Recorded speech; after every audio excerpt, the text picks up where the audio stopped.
नमस्कार, स्वागत है आप सभी का। मैं हूं आपके साथ वक्ता दुबे। रविवार को प्रधानमंत्री नरेंद्र मोदी के मन की बात कार्यक्रम का 100वां एपिसोड प्रसारित होने वाला है और इसके लिए भारतीय जनता पार्टी तैयारियों में जुट गई है। 100वां एपिसोड को एक भव्य रूप से मनाने की तैयारी भाजपा द्वारा की जा रही है और इस संबंध में केंद्रीय राज्य मंत्री अजय भट्ट ने हल्द्वानी में प्रेस वार्ता की। उन्होंने कहा कि यह पूरे देश के लिए एक बड़ा क्षण है। शायद ही किसी देश के प्रधानमंत्री ने जनता को इस तरह से अपने साथ जोड़ा होगा। प्रधानमंत्री नरेंद्र मोदी ने अपने मन की बात कार्यक्रम के जरिए लोगों को जोड़ने का काम किया है। वो हर उस शख्स के बीच पहुंचे हैं जो युवाओं को प्रेरित कर रहे हैं। उन्होंने ये भी कहा कि अपने कार्यक्रम के जरिए पीएम मोदी ने उन पहलुओं को भी उजागर किया है जहां तक शायद कोई पहुंच नहीं पाता है। उत्तराखंड के लोगों के परिश्रम का जिक्र भी प्रधानमंत्री ने अपने कार्यक्रम में किया है। आज हमारा देश एक अलग पहचान बना पाया है और ये प्रधानमंत्री के प्रयास की वजह से हुआ है। उन्होंने ये भी कहा कि प्रधानमंत्री के इस सार्थक प्रयास को जनता ने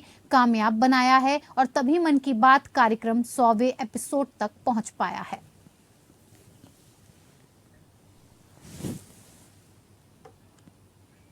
प्रधानमंत्री के मन की बात कार्यक्रम के 100वें एपिसोड को लेकर बीजेपी प्रदेश अध्यक्ष महेंद्र भट्ट ने जानकारी देते हुए कहा कि पीएम का मन की बात का 100वां एपिसोड रविवार को प्रसारित किया जाएगा। महेंद्र भट्ट ने कहा कि मन की बात को करोड़ों देशवासी नियमित रूप से सुनते हैं और जिससे मन की बात से कोई लोगों को प्रेरणा मिलती है। उन्होंने ये भी बताया कि मन की बात कार्यक्रम से विदेशी उत्पादन में कमी और स्वदेशी उत्पादों को बढ़ावा मिला है। मन की बात राज्य के लिए भी कई मायनों में अहम रही है। कल 100वें एपिसोड को लेकर समूचे प्रदेश में सांसदों का कार्यक्रम जारी किया गया। राज्य के सांसदों की अलग अलग जगह ड्यूटी लगाई गई है। मुख्यमंत्री और मंत्रियों को भी अलग अलग क्षेत्र दिए गए हैं। राजभवन में भी कार्यक्रम को सुना जाएगा। वहीं प्रधानमंत्री नरेंद्र मोदी के मन की बात कार्यक्रम को लेकर रामनगर विधायक दीवान सिंह बिष्ट ने जानकारी देते हुए बताया कि रविवार को मन की बात कार्यक्रम के तहत होने वाले कार्यक्रम को लेकर सभी तैयारियां पूरी कर ली गई हैं। उन्होंने बताया कि कल प्रधानमंत्री नरेंद्र मोदी का 100वां मन की बात कार्यक्रम का आयोजन रामनगर विधानसभा के तीनों मंडलों के 146 बूथों पर आयोजन होगा। उन्होंने ये भी बताया कि इस कार्यक्रम के माध्यम से पूरे देश की जनता भारी संख्या में जुड़ने के साथ ही प्रधानमंत्री के संबोधन को सुन रही है। कार्यक्रम के माध्यम से प्रधानमंत्री का मकसद है कि देश के अंतिम छोर में बैठे व्यक्ति तक इसका लाभ पहुंचे। आज केंद्र सरकार के कार्यों को लेकर देश की जनता खुश है।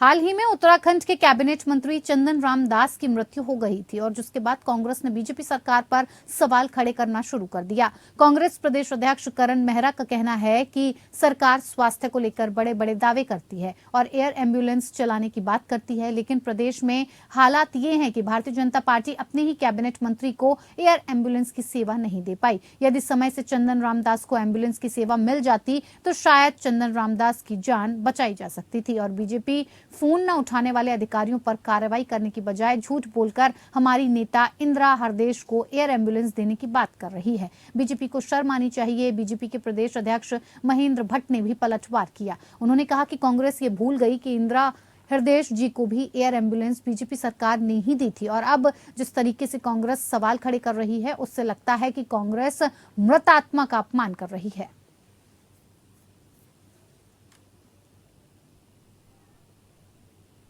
कैबिनेट मंत्री सुबोध उनियाल की अध्यक्षता में चल रहे जिला योजना समिति की समीक्षा बैठक में अधिकारियों के रवैये को लेकर एक बार फिर जनप्रतिनिधियों और अधिकारियों के बीच टकराव देखने को मिला है। अधिकारियों के रवैये को देखते हुए भाजपा विधायक विनोद चमोली ने एक बार फिर बेलगाम अधिकारियों के रवैये पर सवाल उठाते हुए कहा कि सभी को पता है कि अधिकारियों का रवैया जनप्रतिनिधियों के साथ कैसा है।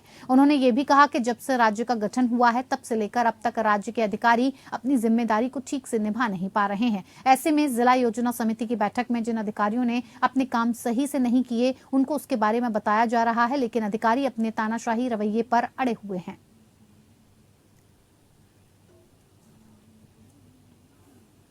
चारधाम यात्रा और फायर सीजन को देखते हुए चमोली पुलिस अलर्ट मोड में है और इसी कड़ी में पुलिस ने होटल और व्यावसायिक संस्थानों का औचक निरीक्षण किया है। निरीक्षण के दौरान होटल और व्यावसायिक संस्थानों में लगाए गए अग्नि सुरक्षा उपकरणों का औचक निरीक्षण किया गया। इस दौरान पाई गई कमियों को होटल और व्यावसायिक संस्थानों के स्वामियों को तत्काल दूर करने और यात्रा के दौरान अग्नि उपकरणों के रखरखाव को लेकर निर्देश दिए गए।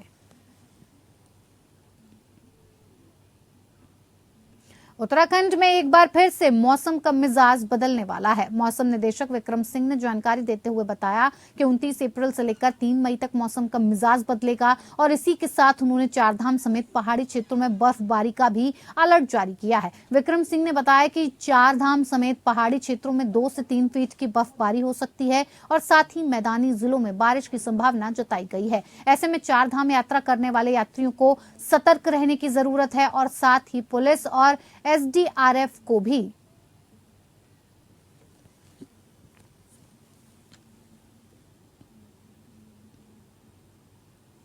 जनपद पौड़ी में लगातार शिक्षकों द्वारा शराब पीकर स्कूल आने के प्रकरण थम नहीं रहे हैं। आपको बताते चलें कि इससे पहले बीरोखाल ब्लॉक में शिक्षक के शराब पीकर स्कूल आने का मामला अभी थमा भी नहीं था कि अब जिले के नैनी डांडा ब्लॉक के एक प्राथमिक विद्यालय में व्यवस्था पर भेजे गए शिक्षक के शराब पीकर स्कूल पहुंचने का मामला सामने आया है और जिसका वीडियो भी सोशल मीडिया में खूब वायरल होता हुआ दिखाई दे रहा है। जिला बेसिक शिक्षा अधिकारी डॉक्टर शिव पूजन सिंह ने उप शिक्षा अधिकारी नैनी डांडा को प्रकरण की जांच सौंप जल्द रिपोर्ट दिए जाने के निर्देश दिए हैं।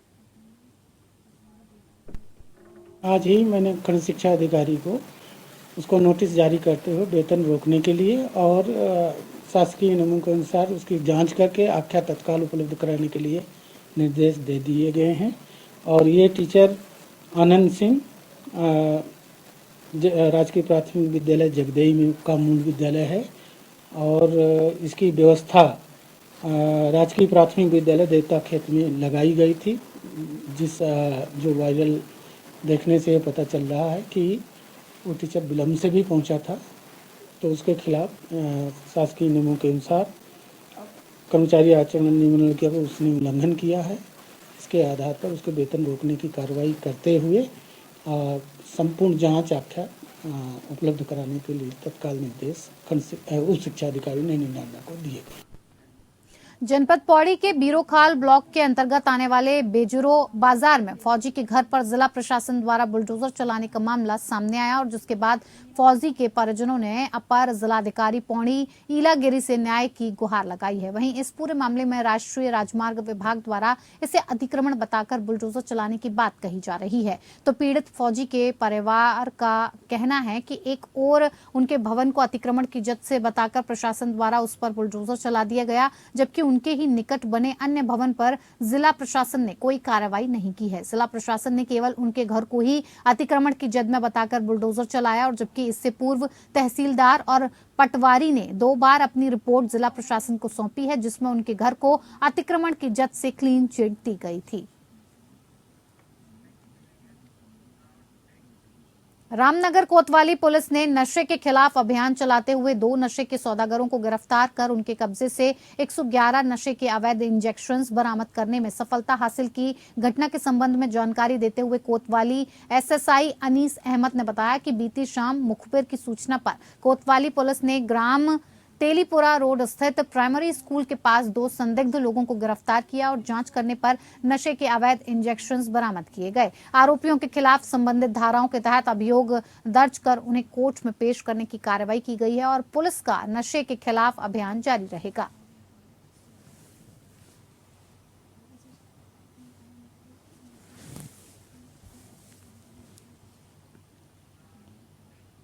मसूरी माल रोड के सुधारीकरण को लेकर जिलाधिकारी सोनिका सिंह ने मसूरी को भ्रमण किया और कार्य की प्रगति का जायजा लिया। इस दौरान उन्होंने कार्य की धीमी गति और माल रोड पर पड़े मलबे को लेकर लोक निर्माण विभाग के अधिकारियों को जमकर फटकार लगाई। साथ ही संबंधित ठेकेदार को कार्य की गुणवत्ता को लेकर भी सवाल किए और पिक्चर पैलेस चौक से लाइब्रेरी तक माल रोड का पैदल भ्रमण कर कार्य की प्रगति जानी और अधिकारियों को निर्देशित किया कि तय समय पर काम पूरा किया जाए और कार्य की गुणवत्ता पर किसी भी प्रकार की लापरवाही बर्दाश्त नहीं की जाएगी। नहीं, जो ये वाला एरिया तो इन्होंने ब्लैक टॉप कर दिया है। फिर यहाँ से जो झूला घर से आगे का जो एरिया है अपर मॉल रोड इन्होंने ब्लैक टॉप कर दी है, लोअर मॉल रोड और फिर वहाँ से जो पिक्चर पैलेस तक का रास्ता है अभी उसमें काम चल रहा है और हम लोग पूरी कोशिश कर रहे हैं कि हम लोग अप्रैल एंड तक ही इस पूरे काम को कंप्लीट कर दें। थोड़ा बहुत आगे पीछे हो तो भी, लेकिन कंप्लीट करने की पूरी। मैम 30 अप्रैल तक डेडलाइन कुछ थी, आज तो 28 हो गई है, तो आपको यही मैंने कहा कि हम तो कोशिश करेंगे कि हम 30 तारीख तक, अभी भी हमारे पास 3 दिन है, और हम पूरी कोशिश करेंगे कि हम 3 दिन में काम पूरा कर लें, प्रोवाइडेड बरसात या कोई इस तरह का इशू ना हो। मलबा भी अभी जगह जगह डंप पड़ा भी उठा रही है, वो मलबा अभी उठाएंगे, अभी मैंने कह दिया इन लोगों से कि अभी तत्काल उठाएंगे, और आज इन्हें हटाना ही नहीं है मलबा किसी भी। वाहनों की आवाजाही कहीं न कहीं बहुत बड़ा ऑब्स्टेकल बन रही है, नगर पालिका द्वारा लगातार वहाँ से गाड़ियाँ छोड़ी जा रही है, तो उनको लेकर कोई निर्देश? नहीं, अभी मैं देखती हूँ, क्योंकि मुझे ये बताया जा रहा है कि पुलिस ने भी कहा है कि वहाँ से कोई व्हीकल ना आने दिया जाए, तब भी बार बार आ रहे हैं, तो एक बार मैं दिखवा लेती हूँ इसको। मैडम, कल दुर्घटनाग्रस्त में एक चालक की मौत हो गई है, उसका कहीं ना कहीं कार्य की गुणवत्ता पे सवाल उठ रहे हैं, धरना प्रदर्शन जारी, उस पर आपकी? वो जिस एरिया में खड़ा किया था वो बिल्कुल सेफ़ नहीं था, और इसी वजह से वो नीचे की तरफ, बेसिकली जो बताया जा रहा है कि उन्होंने थोड़ा टर्न लिया और वो नीचे की तरफ चला गया, क्योंकि वो एरिया सेफ़ नहीं था। तो पीडब्ल्यूडी को भी इंस्ट्रक्शन है कि जहाँ भी इस तरह के एरियाज़ हैं जहाँ पे इनको या तो बिल बोर्ड या तो बोर्ड्स लगा दें या फिर बैरिकेड्स लगा लें, जिससे कि वहाँ पे यातायात ना जाए। अल्मोड़ा में बेखौफ चोरों के हौसले दिनों दिन बुलंद होते जा रहे हैं। ताजा मामला द्वारा हाट विकासखंड के बिंता क्षेत्र से सामने आया है, जहां बीती रात चोरों ने अल्मोड़ा जिला सहकारी बैंक की शाखा में ताले तोड़कर कैश उड़ाने की नाकाम कोशिश को अंजाम दिया। बता दें कि बीती रात बैंक के शटर के ताले तोड़कर, साथ ही चैनल गेट के ताले तोड़कर चोर अंदर घुस गए। घटना बीती रात लगभग 1 बजे की बताई जा रही है। सुबह 9 बजे जब कर्मचारी बैंक खोलने के लिए पहुंचे तो उन्होंने देखा कि बैंक का ताला टूटा हुआ है और शटर आधा खुला हुआ था। चैनल गेट का भी ताला टूटकर लटका हुआ था। बैंक कर्मी ये देखकर घबरा गए और आनन फानन में उन्होंने इस बात की जानकारी अपने सीनियर अधिकारी को दी। जानकारी पर वो भी शाखा पर पहुंचे और पुलिस को मामले की सूचना दी गई। बहरहाल पुलिस मामले की जांच कर रही है। देखना होगा कि कब तक पुलिस इसका भंडाफोड़ करती है।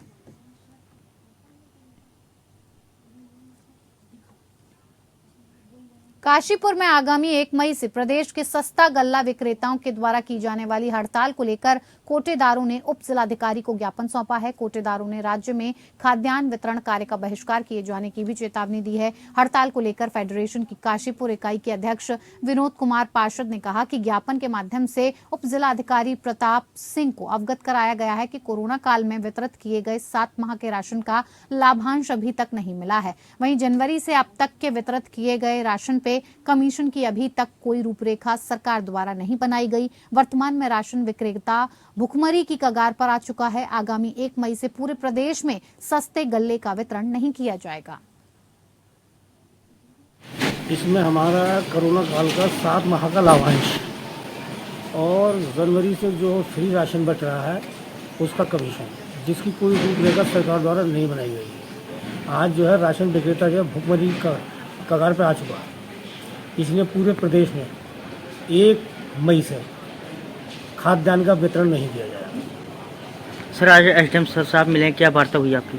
एसडीएम साहब ने बहुत अच्छा प्रदर्शन करा कि टेबल टॉक की बात करी उन्होंने कि जो भी मुद्दे होते हैं वो वार्ता के जरिए ही सही होते हैं। इससे पहले भी हमारे प्रदेश संगठन की वार्ता जो थी श्री रेखा आर्य खाद्य मंत्री द्वारा हुई थी और जल्दी ही इस समस्या का भी समाधान निकलने की उम्मीद है।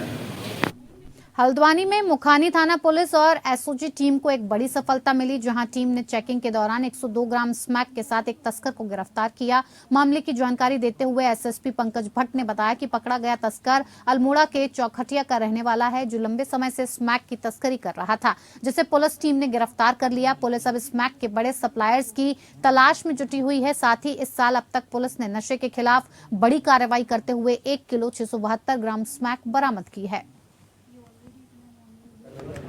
इसमें विजय सिंह नेगी है, ये बेसिकली चौकुटिया अल्मोड़ा का रहने वाला है और यहाँ ईएनटी रोड पर रहता है। कल बेल बसानी के पास जो है मुखानी पुलिस तफीज़ पे गई थी, वहाँ उनको एसओजी की टीम मिली और वापसी में इनको एक जो है आपका स्मैक पिया हुआ व्यक्ति मिला। इसकी जब चेकिंग की गई तो इससे 102 ग्राम आपका बरामद हुई है और जो मुखानी पुलिस और एसओजी द्वारा जो सराहनीय कार्य किया गया, इसके लिए मेरी तरफ से 2,500 रुपये के इनाम की घोषणा की गई है। इसमें इसके द्वारा पूछताछ में जो चीज़ें निकल के आई हैं, इसका ये कहाँ से लाता था, ये इस चीज़ के आधार पर पुलिस आगे एक बड़ी कार्रवाई करने जा रही है और शीघ्र ही इसमें बड़ी कार्रवाई देखने को मिलेगी।